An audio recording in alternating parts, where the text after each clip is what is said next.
Welcome back to Gaming Top Down. This is David continuing my board game series where I cover every game that I currently have in my collection and let you know what category it falls into. If it is one I haven't played yet, one I'm thinking of getting rid of, or one of my favorite games. I've also split them by letter because I have quite a list of games to go through, and today we're going to be going over the letter B. So without any further ado, let's hop right in.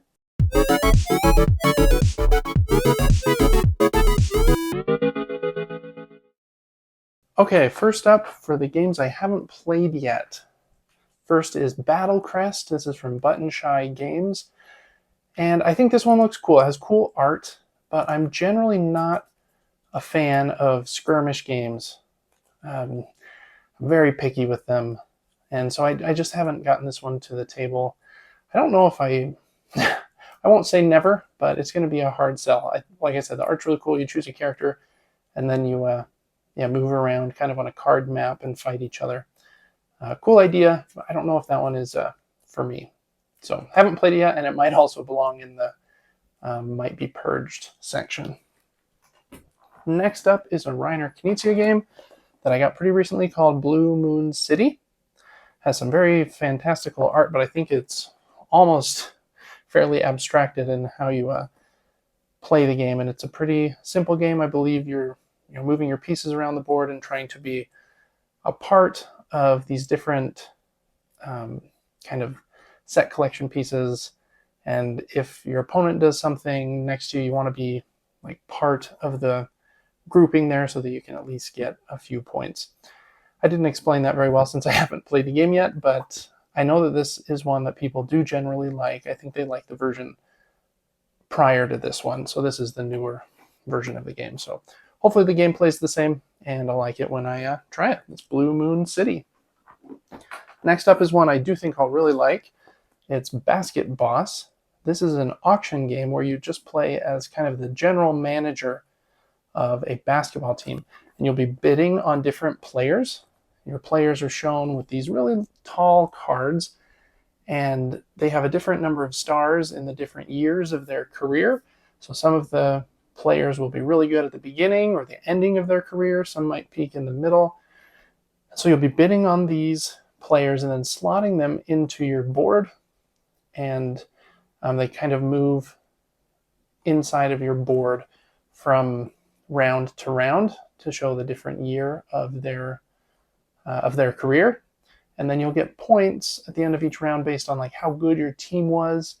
But it's all about kind of buying those players for your team. You might also suffer like an injury or have some help from the referees. But an auction game that I haven't tried yet, but I do think I will like it. Next up is another Reiner Knizia game that I got very recently called Babylonia, and I am very excited to try this one out. It's basically an abstract game. You're placing your tokens of your color out on this map to score points, and yeah, very abstracted in how it scores, but it looks really pretty. They're nice wooden pieces that sit in these wooden stands, and I'm excited to play it. I usually like 2-player abstract games, but I am branching out a little bit more into 3- and 4-player abstract. So hopefully this one will be a keeper. I know it's very well loved from the good Dr. Knizia. And last up is one I kind of took a chance on. It was on a super flash sale one day. It's called Baron Voodoo.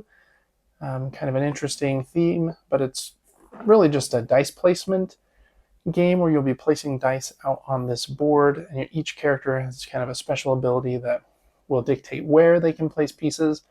You might be able to rotate a die or shift them around a little bit, and you get points based on how you were able to place your dice out. So excited to try all of those games. For the games that I am thinking about maybe purging from my collection, first up is Bog Chal. Not sure if I'm pronouncing that correctly, but I'll probably keep it just since it's so small, but it's a tiny abstract game. I believe played in Nepal was where it was created. And you either play as the tigers or the sheep, kind of on this grid of hex, or not even hexes, intersection points. And as the tigers, you're trying to like eliminate so many of the sheep, and as the sheep, you're trying to make it so the tigers can't move. Um, it's actually a pretty okay game, but yeah, I don't know. In two-player abstract games, have pretty high standards, and it didn't seem to stand out that much for me. So that's Bog Chaw. Next up is one of the first co-op games I ever got, Burgle Brothers. And I've played this one twice, and I really just think that I need to play it again because, like I mentioned, it was one of the very first games I got in hobby gaming, and we were a little confused at first. I do think it will be kind of a walk in the park breeze to play now that I've played so many games since then. But this is a co-op game where you are trying to pull off a heist. Basically, you have to sneak around the guards and break into the safes on the different floors of this building. Pretty popular co-op game. I am excited to try it again before I make my final decision on if it should stay or not. And last up in my maybe Purge category here is Bosk. This is a very pretty and unique game. It's kind of an abstract game as well. You play it over 2 phases. In the first phase, you'll be placing out the trees of your color. And then in the second phase, the trees that you have put out will drop leaves that will kind of spread along the board. And so you have to think ahead a little bit when you're placing your trees about where you might want your leaves to spread. And then your leaves will spread and get you a lot of points in the second phase. We liked it. I've only played it once so far. We liked it the time that we played, but I don't know. I didn't feel smart enough for it almost. It seemed a little difficult to plan around what everyone else was doing because you do block each other a lot. But that's kind of the name of an abstract game like this. So I want to try it again as well before we decide on Bosk. All right, and now for my favorite games that start with the letter B. First up is a very simple one, Bananagrams. I've had this game for, lots of years, probably 15. And I have a soft spot for word games that have kind of Scrabble-like pieces from playing Scrabble with my grandmother so many times. I also am not a huge fan of games that require a speed element, but it just kind of works okay in Bananagrams of you building out your own little Scrabble board, mixing your tiles around to make new words and kind of breaking what you've made so that you can incorporate the new tiles you draw. It's a fun time for 10 to 15 minutes. Wouldn't want to play it for hours, obviously, but I think it's one that I'll always have around just because of that ease to play. So Bananagrams, there at number 1. Next up is a roll and write game that's totally free. You can just get the files on Board Game Geek, and it was so popular that they actually did print a physical copy of the game, so you can buy a copy of this. It's Bargain Basement Bathysphere, and it's a really good roll and write game. It kind of follows this like campaign where you are building this bathysphere to go down into the ocean and see different fish, and then you have to hurry back up before you run out of oxygen. But it really expands into more than that, where the maps get gradually more complex. You might even have a map or two where you play kind of a mini game as like a stopping point between the other dives. Very thoughtful and just well-made roll and write game. Really recommend Bargain Basement Bathysphere if you haven't played it. Next up, a couple of 2-player games. Blitzkrieg is a really awesome game. It's a, what do you call that? It's a tug of war, that's the term, game where you are trying to win these different regions of World War II. I think they call them the 5 theaters of war. And you do that by placing your troops out either in the water or on land, depending on what type of troop it is. And that would all seem like analysis paralysis prone because there's a lot of places to put pieces. But both players have a bag with their tokens in it, and you'll only have 3 of them in your kind of hand to start. And so that limiting factor makes it so it's not too thinky in where you might want to place pieces. You only have 3 pieces in your hand generally that you're looking at and deciding where to place. Really fun game. Plays in 15 to 20 minutes. Has a couple fun expansions included in it with different maps, and even one that has Godzilla. Really good game for 2 players if you like bag building and quick experiences. Really like that one. Next up is an abstract game called Boop. I have the Oop version that's kind of Halloween-y and has just a couple little mini expansion modules that you can play. In this game, you actually play with the, whoops, bumped the camera there. You play on top of the board on this little kind of pillowy mattress looking mat. It's a really nice feeling, actually, and it's stitched where the pieces would have to go in one of the hexes, similar to checkers or chess or something. And you're putting out your kittens, and anytime you get, I think, 3 kittens in a row, then they graduate into a cat. And then if you get 3 cats in a row, you win the game. You can also push or boop cats, so whenever you put one down, it will boop the cats around it. And then there are a couple, I think, little expansion modules in here with these ghost cats, like move across the board and boop everything in their path. So it's a really fun game. The strategy is a little tricky to figure out because the booping just kind of pushes everything around all the time.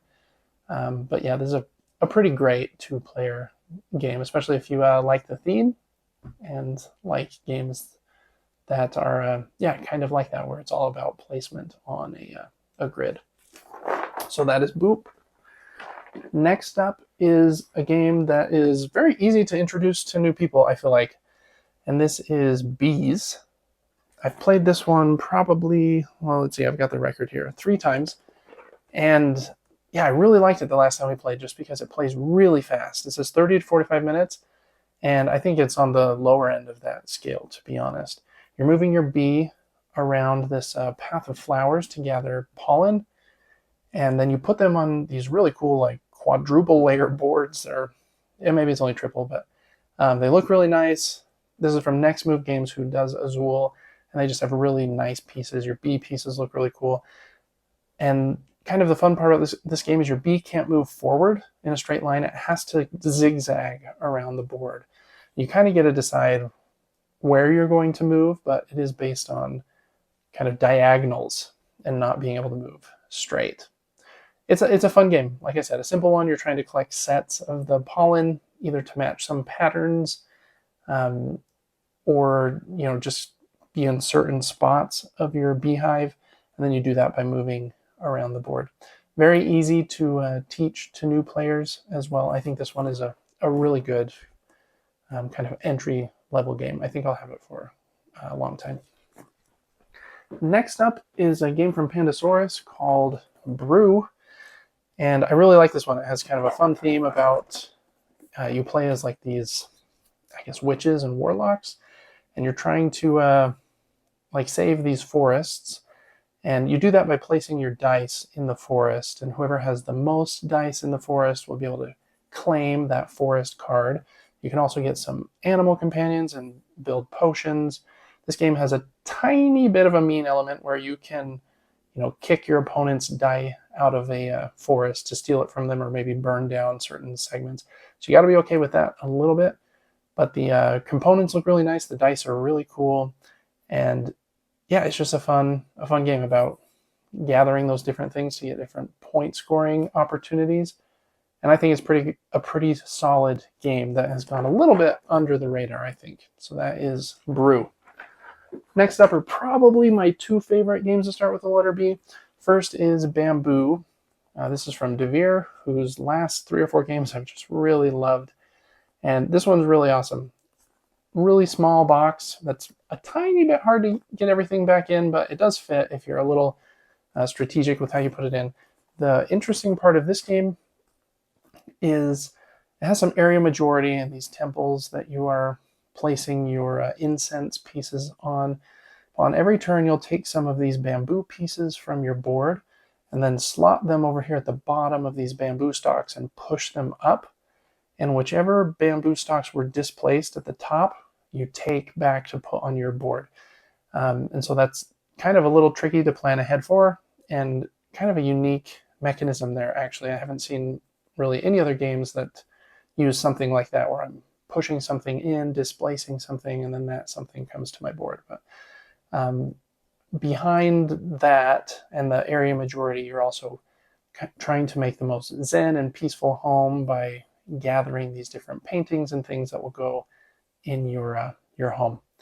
It's a really fun game, and it's surprisingly a bit more complicated than it looks, like most of De Beers games are in this kind of medium box line. So Bamboo is a really great one.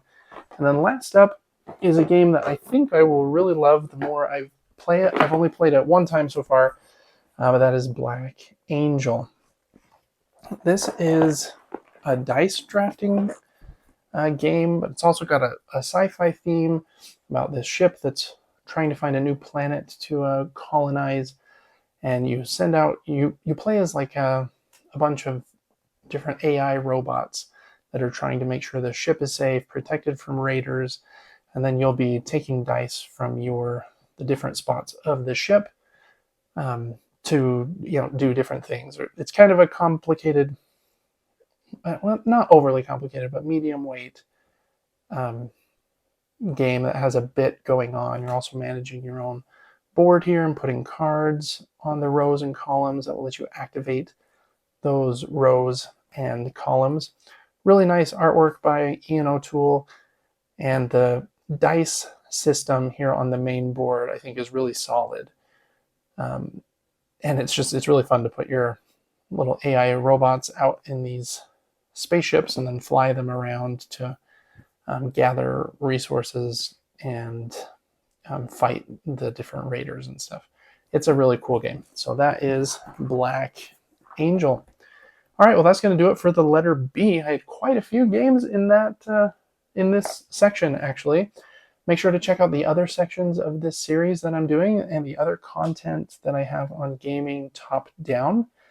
Check out anything else on the channel that you would like this video, subscribe, check out our weekly podcast and our monthly giveaway that we have going on right now as well. And I will see you on the next one where we will talk about the letter C.